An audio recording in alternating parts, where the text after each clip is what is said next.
এক নাম্বার উপকারিতা হলো আল্লাহ রাব্বুল আলামিন বান্দাদের কি 5 ওয়াক্ত নামাজ তিনি ফরজ করে দিয়েছেন। কয় ওয়াক্ত নামাজ?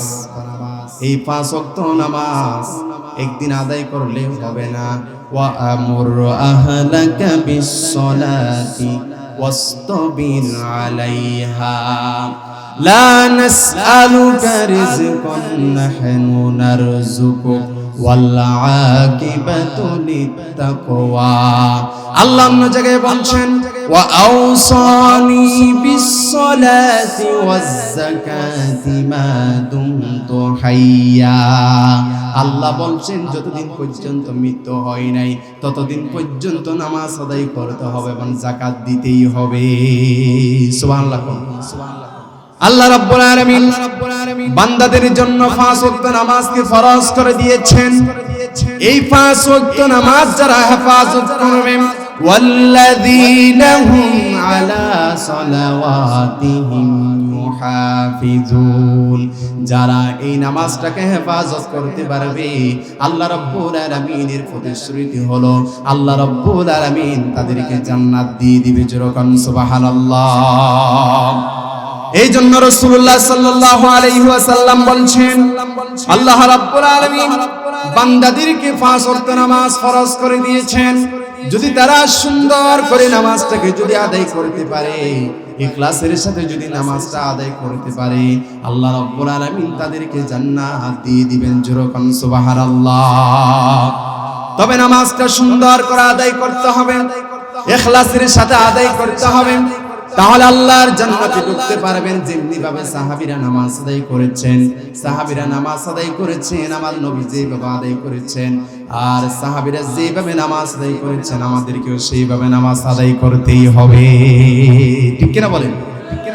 আমার বন্ধুগণ, আমরা মসজিদে গিয়ে নামাজ আদায় করার জন্য যাই, কার সিজদা কেমন সেদিকে আমরা তাকাই, সে কিভাবে দাঁড়ায় সেদিকে আমরা তাকাই, সামনে যদি বালি থাকে আমরা সেটা পরিষ্কার করার চেষ্টা করি। 1 নাম্বার উপকারিতা হলো, 1 নাম্বার ফজিলত হলো যারা সুন্দর করে নামাজ আদায় করবে তারা আল্লাহর জান্নাতে প্রবেশ করবে। সুবহানাল্লাহ, সুবহানাল্লাহ। এরপরে 2 নাম্বার ফজিলত হলো, 2 নাম্বার উপকারিতা হলো সালাত হলো এমন একটি মাধ্যম যেই মাধ্যমে আল্লাহ এবং বান্দার মাঝে সম্পর্ক সৃষ্টি হয়ে যায়। সুবহানাল্লাহ। বান্দা ও প্রতিপালকের সম্পর্ক করার মাধ্যম হলো সালাত। কি? আর জোরে বলেন কি? সালাত যে বান্দা আদায় করবে ওই বান্দা এবং আল্লাহর সাথে সম্পর্ক হয়ে যাবে, বন্ধুত্ব হয়ে যাবে। আল্লাহর সাথে যার বন্ধুত্ব হয়ে যাবে আল্লাহ রাব্বুল আলামিন ডাক দেয়া বলছেন তাদের কোনো ভয় নেই, তাদের কোনো চিন্তা নাই। যেরকম সুবহানাল্লাহ। আল্লাহ রাব্বুল আলামিন বলছেন আলা ইন্না আউলিয়া আল্লাহি লা খাউফুন আলাইহিম ওয়ালা হুম ইয়াহজানুন। যেরকম আল্লাহু আকবার। আল্লাহ বলছেন যারা আমার বন্ধু হয়ে যাবে তাদের কোনো ভয় নেই, তাদের কোনো চিন্তা নাই। সুবহানাল্লাহ। তাহলে নামাজ যারা পড়বে তারা এই নামাজ বান্দা এবং আল্লাহর সাথে একটি সম্পর্ক তৈরি করে দেয়। আমার নবীজি বলছেন বান্দা তখনই আল্লাহর নিকটবর্তী হয়ে যায় যখন বান্দা সিজদা করে। আবার কোরআনে আল কারীমের মধ্যে আল্লাহ রাব্বুল আলামিন জানিয়ে দিচ্ছেন বান্দা তখনই আল্লাহর নিকটবর্তী হয় যখন বান্দা সিজদা করে। যেরকম সুবহানাল্লাহ। আমার আল্লাহ বলছেন কোরআন আল কারীমের 96 নম্বর সূরা সূরাত আল আলাক আয়াত নম্বর 19 আল্লাহ বলছেন ওয়াসজুদু ওয়াকতারিব। আল্লাহ বলছেন বান্দা যখন সিজদা দেয় সে আল্লাহ রাব্বুল আলামিনের নিকটবর্তী হয়ে যায়। তাহলে সালাতের 2 নম্বর ফজিলত এবং উপকারিতা হলো সালাত হলো এমন একটি মাধ্যম যেই মাধ্যমে আল্লাহ এবং বান্দার সাথে বন্ধুত্ব হয়ে যায়। তাহলে নিয়মিত যারা সালাত আদায় করবে সালাত আল্লাহর সাথে নামাজি ব্যক্তির বন্ধুত্বর সম্পর্ক তৈরি করে দিবে। সুবহানাল্লাহ বলেন। এরপরে 3 নাম্বার উপকারিতা হলো সালাত হলো সর্বোত্তম ইবাদত। কি ইবাদত? তিনটি আমল আল্লাহর কাছে খুবই পছন্দনীয় আমল। এই তিনটি আমলের ভিতরে নামাজের কথা আছে। এক সাহাবী আল্লাহর রাসূলকে প্রশ্ন করলেন, ইয়া রাসূলুল্লাহ আইয়ুল আমালি আহাব্বু ইলাল্লাহ, আল্লাহর কাছে পছন্দনীয় আমল কি? আল্লাহর হাবিব বলছেন 1 নাম্বার 5 ওয়াক্ত নামাজ। সুবহানাল্লাহ। তাহলে 3 নাম্বার উপকারিতা হলো যারা সালাত আদায় করবে তারা উত্তম ইবাদতটি করবে, আর যারা উত্তম ইবাদত করবে সব থেকে ভালো আমল করবে, আল্লাহ রাব্বুল আলামিন তাদেরকে শান্তি দান করবে। যেরকম সুবহানাল্লাহ। এরপরে 4 নাম্বার উপকারিতা হলো সালাত মুমিনদের জন্য, মুসলিমদের জন্য ইহকাল এবং পরকালের কাজকর্মের মধ্যে সহায়ক হয়ে যায়। যেরকম সুবহানাল্লাহ। দুনিয়া এবং আখিরাতের মধ্যে মুসলিমদের কাজকর্মের সহায়ক হচ্ছে নামাজ। কাজকর্মের সহায়ক কি? নামাজ। এই জন্য আমার নবী যদি কোনো গুরুত্বপূর্ণ কাজ করতে যেতেন তখন তিনি নামাজ পড়ে যেতেন। সুবহানাল্লাহ। কি পড়ে যেতেন? নামাজ পড়ে যেতেন। যদি কোনো সাহায্যের যদি প্রয়োজন হতো তিনি নামাজটা আদায় করে সাহায্য চাইতেন একজনের কাছে। তিনি কে? আর জোরে বলুন, তিনি কে? এই জন্য আল্লাহ রাব্বুল আলামিন ঈমানদারদেরকে ডাক দেয়া বলছেন, ইয়া আইয়ুহাল্লাযীনা আমানু ইসতাঈনু বিস-সাবরি ওয়াস-সালাহ ইন্নাল্লাহা মা'আস-সাবিরিন। আল্লাহু আকবার। আল্লাহ রাব্বুল আলামিন আদর করে ডাকছেন ঈমানদারদেরকে। কাদেরকে? মা সন্তানকে তখনই আদর করে ডাকে যখন সন্তানটি ভালো কাজ করে। সন্তান যখন মায়ের কথা শুনে মা তখন সন্তানটিকে বাবা বলে আদর করে ডাক দেয়। আল্লাহ রাব্বুল আলামিনের আনুগত্য বান্দা যারা আছে, ঈমানদার যারা আছে, আল্লাহ রাব্বুল আলামিন দয়া করে মায়া করে ডাকলেন, ইয়া আইয়ুহাল্লাযীনা আমানু। আমার আল্লাহ ঈমানদারদেরকে আদর করে ডাক দিয়া বলছেন, এই ঈমানদাররা ইস্তাঈনু বিস-সাবরি ওয়াস-সালাহ, যদি সাহায্যের প্রয়োজন হয় তাহলে নামাজের মধ্যে দাঁড়িয়ে যাও, ধৈর্য সহকারে নামাজ আদায় করে করে আমি আল্লাহর কাছে চাও, আমি আল্লাহ রাব্বুল আলামিন তোমাদের সমস্যার সমাধান করে দিব। যেরকম সুবহানাল্লাহ। তাহলে নামাজ হলো মুসলিমদের ইহকাল এবং পরকালের কাজকর্মের সহায়ক। ঠিক কিনা বলেন? বিপদের সম্মুখীন হয়ে গিয়েছেন, নামাজ আদায় করবেন 2 রাকাত। কয় রাকাত? আরো জোরে বলেন, কয় রাকাত? 2 রাকাত নামাজ আদায় করে আল্লাহর কাছে কেঁদে কেঁদে যখন চাইবেন, আল্লাহ রাব্বুল আলামিন বিপদ থেকে উদ্ধার করবেন। যদি রিজিকের সমস্যা হয়ে যায় আল্লাহর কাছে যদি চাইতে পারেন, আল্লাহ রাব্বুল আলামিন আপনার রিজিকটাকে বৃদ্ধি করে দিবে। যেরকম না সুবহানাল্লাহ। এরপরে নামাজের 5 নম্বর ফজিলত এবং উপকারিতা হলো সালাতের মধ্যে রয়েছে, নামাজের মধ্যে রয়েছে দুনিয়া এবং আখিরাতের সফলতা। দুনিয়া এবং আখিরাতের সফলতা রয়েছে শুধুমাত্র নামাজের মধ্যে। যেরকম সুবহানাল্লাহ। আল্লাহ রাব্বুল আলামিন বলছেন, قد أفلح المؤمنون الذين هم في صلاتهم خاشعون جركن الله أكبر আমার আল্লাহ বলেছেন সফল কাম হলো তারা যারা সুন্দর করে ঈমান এনেছে। এরপর আল্লাহ তাআলা সফলতার কথা বলছেন আল্লাযীনা হুম ফি সালাতিহিম খাশিউন, যারা হুজুর সাথে নামাজ আদায় করবে তারাও সফলতা লাভ করবে। যেরকম সুবহানাল্লাহ। তাহলে নামাজের মধ্যে রয়েছে ইহকাল এবং পরকালের সফলতা। ইহকালের সফলতা কি, পরকালের সফলতা কি? দুনিয়ার সফলতা হলো যারা নামাজ আদায় করবে আল্লাহ রাব্বুল আলামিন তাদের সম্মানটাকে বৃদ্ধি করে দিবে।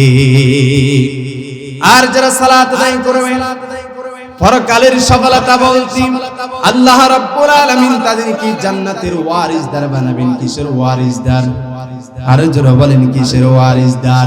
আল্লাহ রাব্বুল আলামিন তাদেরকে জান্নাতের ওয়ারিসদার বানাবে। জোরে কোন সুবহানাল্লাহ। এরপরে 6 নাম্বার ফজিলত এবং উপকারিতা হলো যারা নামাজ আদায় করবে, নামাজ আদায় করার কারণে তাদের রিজিকের মধ্যে কোনোদিন অভাব হবে না। জোরে কোন সুবহানাল্লাহ। যদি রিজিকের প্রয়োজন হয় নামাজের মধ্যে দাঁড়িয়ে যান, সুন্দর করে নামাজটা আদায় করেন, রিজিকের অভাব হবে না। ও মিয়া, ইমাম সাহেবের বেতন হলো সব থেকে বেশি কম, কিন্তু আজ পর্যন্ত শুনেন নাই ইমাম সাহেব কোনোদিন সংসার নিয়ে কষ্টের মধ্যে আছে, এই কথা কোনোদিন শুনেন নাই। কারণ কি? আমার আল্লাহ বলছেন যারা নামাজ আদায় করবে আমি আল্লাহ রাব্বুল আলামিন তাদের রিজিকের মধ্যে বরকত দিয়ে দিব। জোরে কোন সুবহানাল্লাহ। আল্লাহ রাব্বুল আলামিন বলছেন ওয়া'মুর আহলাকা বিস-সালাতি ওয়াসতাবির আলাইহা লা নাসআলুকা রিজকান নাহনু নারযুকুক ওয়াল আকিবাতু লিত-তাকওয়া। জোরে কোন আল্লাহু আকবার। আল্লাহ বলছেন ওয়া'মুর, আদেশ দাও, আহলাকা পরিবার পরিজনকে, স্ত্রীকে আদেশ দাও, সন্তানকে আদেশ দাও। স্ত্রীকে হুকুম করো, সন্তানকে হুকুম করো, আত্মীয় স্বজনদেরকে হুকুম করো। কোন বিষয়ে? বিসসালাত, সালাত আদায় করার হুকুম করো। ওয়া'মুর আহলাকা বিসসালাতি ওয়াসতাবির আলাইহা লা নাসআলুকা রিজকা। আমি তোমাদের কাছে রিজিক চাই না। আল্লাহ কোনোদিন তার বান্দার কাছে রিজিক চাই না, বরং সে বান্দারা রিজিক চায় কার কাছে? আরো জোরে বলেন কার কাছে? নাহানু নারযুকুকা ওয়াল আকিবাতু লিত-তাকওয়া। আমার আল্লাহ বলছেন বান্দারে আমি তোমাদের কাছে রিজিক চাই না, তোমরাও আমার কাছে রিজিক চাও। জোরে কন্না সুবহানাল্লাহ। আল্লাহ এই আয়াতের মধ্যে রিজিকের কথা কেন বলেছেন বুঝতে হবে। আল্লাহ আয়াতের মধ্যে রিজিকের কথা বলার কারণ হলো যারা নামাজ আদায় করবে আল্লাহ রাব্বুল আলামিন তাদেরকে রিজিকের মধ্যে বারাকা দান করবে। জোরে কন্না সুবহানাল্লাহ। এরপরে 7 নাম্বার ফজিলত এবং উপকারিতা হলো যারা নামাজ আদায় করবে, সুন্দর করে নামাজটা পড়বে, নামাজ তাদেরকে গুনাহের কাছ থেকে বিরত রাখবে। সেই মানুষ গুনার কাছ থেকে নিজেকে হেফাজত করতে পারবে, আল্লাহর জান্নাতে সে অনায়াসে প্রবেশ করতে পারবে। জোরে কোন সুবহানাল্লাহ। রাস্তা আছে 2টি, কয়টি? আর জোরে বলেন কয়টি? ফারিকুন ফিল জান্নাতি ওয়া ফারিকুন ফিস সাঈর। রাস্তা হলো একটি জান্নাতের, আরেকটি হলো জাহান্নামের। যে ব্যক্তি নিজেকে গুনাহের কাছ থেকে সেভ করতে পারবে সে যাবে আল্লাহর জান্নাতে, আর যে ব্যক্তি নিজেকে গুনাহের কাছ থেকে সেভ করতে পারবে না সেই যাবে আল্লাহর জাহান্নামে।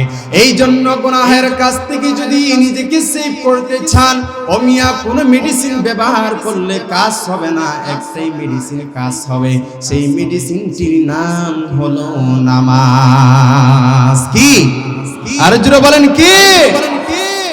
আমার আল্লাহ সেই কথাটি বলছেন ইন্নাস সালাতা তানহা আনিল ফাহশাই ওয়াল মুনকার ওয়া লাযিকরুল্লাহি আকবার ওয়াল্লাহু ইয়ালামু মা তাসনাউন। জোরে বলেন আল্লাহু আকবার। আল্লাহ বলছেন নিশ্চয় নামাজ মানুষগুলো কি অশ্লীলতা বেহায়াপনা কাজ থেকে বিরত রাখে। সুবহানাল্লাহ। তাহলে নামাজের 7 নাম্বার উপকারিতা এবং ফজিলত হলো নামাজ যে ব্যক্তি আদায় করবে নামাজি ব্যক্তিকে নামাজ অশ্লীলতা থেকে হেফাজত করবে। জোরে কোন সুবহানাল্লাহ। এরপর 8 নাম্বার ফজিলত হলো যারা সালাত আদায় করবে নামাজি ব্যক্তি দুনিয়ার মধ্যেও নিরাপত্তা পাবে এবং আখিরাতের মধ্যেও নিরাপত্তা পাবে। দুনিয়ার মধ্যে তার আল্লাহর জিম্মায় থাকবে, আখিরাতের মধ্যে আল্লাহর জিম্মায় থাকবে। জোরে কোন সুবহানাল্লাহ। রাসূলুল্লাহ সাল্লাল্লাহু আলাইহি ওয়াসাল্লাম তিনি হাদিসের মধ্যে বলছেন মান সাল্লাস সাবহা ফাহুয়া ফি জিম্মাতিল্লাহ, যারা ফজরের নামাজ আদায় করবে সে আল্লাহর জিম্মার মধ্যে চলে যায়, সে সারাদিন আল্লাহর জিম্মার মধ্যে থাকবে। আর যে ব্যক্তি আল্লাহর জিম্মায় থাকবে সে কোনোদিন অ্যাক্সিডেন্ট হবে না, সেই কোনোদিন বিপদের সম্মুখীন হবে না, সেই কোনোদিন রিজিক নিয়ে কষ্ট পাবে না, সেই কোনোদিন মারামারির মধ্যে লিপ্ত হবে না। দুনিয়ার কোনো মানুষ তার উপরে হাত তুলতে পারবে না। যদি কোনো মানুষ তার উপরে যদি হাত তোলে, আমার নবী বলছেন আল্লাহ রব্বুল আলামিন তাকে ছাড় দিবে না, তাকে হাত দিয়ে তার পিঠের উপরে মুখড়ায়া ধরে আল্লাহ রব্বুল আলামিন তাকে জাহান্নামের দিকে নিয়ে যাবে। যেরকম সুবহানাল্লাহ। তাহলে যারা নামাজ আদায় করে তারা কার জিম্মায় চলে যায়? আর জোরে বলেন কার জিম্মায়? যারা নামাজ আদায় করে তারা আল্লাহর জিম্মায় চলে যায়। এই নাম্বার হলো যারা সালাত আদায় করে আল্লাহ রাব্বুল আলামিন তাদেরকে ভালোবাসেন। যেরকম সুবহানাল্লাহ। আল্লাহ রাব্বুল আলামিন বলছেন ওয়াল্লাহু ইউহিব্বুল মুতাতাহহিরিন। যেরকম আল্লাহু আকবার। আল্লাহ বলছেন আমি যারা পবিত্রতা অর্জন করি আমি আল্লাহ রাব্বুল আলামিন তাদেরকে ভালোবাসি, পছন্দ করি। যেরকম সুবহানাল্লাহ। তাহলে 9 নাম্বার উপকারিতা হচ্ছে যারা নামাজ আদায় করি তাদেরকে ভালোবাসেন একজন, তিনি কে? আর জোরে বলুন কে? আল্লাহ রাব্বুল আলামিন ভালোবাসেন। আল্লাহ তাআলা এখানে তো পবিত্রতা যারা অর্জন করে তাদের কথা বলেছেন। যারা নামাজে তারা সব সময় পবিত্র থাকে। সুবহানাল্লাহ। তারা কি থাকে? পবিত্র থাকে।